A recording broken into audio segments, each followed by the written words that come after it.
Guest হাউসে কিন্তু আমি নিয়ে নিয়েছি 499 টাকার রুম, আর এই পাশে পেয়ে গেছে কিন্তু এত খাবার। তো খাবারের মধ্যে কি কি আছে তোমাদের দেখিয়ে দিই। এইটা রয়েছে কিন্তু একটা নিরামিষ তরকারি, এটাও একটা নিরামিষ তরকারি। এই পাশে রয়েছে কিন্তু ডাল, এবং এই পাশে রয়েছে কিন্তু দই কাতলা। হাতটা দেখো খুব সুন্দর করে কিন্তু সাজিয়ে দিয়েছে, আর এইও দিয়েছে কিন্তু ডাল। তো ডাল দিয়ে মাখিয়ে এই পাশে একটা তরকারি নিয়ে নিই, দিয়ে চলো দুটো একসাথে মিক্স করে মুখের মধ্যে ভরে দেওয়া যাক। এই নিয়ে নিয়েছি। সত্যি তো এখানকার রান্নাটা খুব সুন্দর, আলুগুলো তো পুরো মাখন, পুরো গলে গেছে। আর এই সবজিটা যে খেলাম এটা কিন্তু মাছের কাঁটা দিয়ে, একদম কিন্তু বেশ ভালো।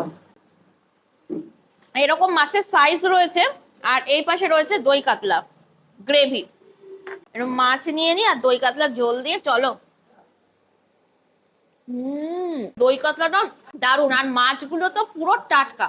দুপুরে এরকম মেনু থাকবে, রাত্রিবেলা তোমরা পেয়ে যাবে রুটি, তড়কা, চিলি চিকেন কিংবা বিরিয়ানি। তোমরা রুটির সাথে কি নেবে, চিলি চিকেন খাবে নাকি তোমরা চিকেন কষা খাবে, সেটা এখন তোমাদের ব্যাপার। তোমরা কিন্তু ঝটপট করে স্ক্রিনে দেওয়া যে নাম্বারটা রয়েছে সেই নাম্বারে কন্ট্যাক্ট করে নাও, এবং তোমরা নিয়ে নাও 499 টাকার প্যাকেজ।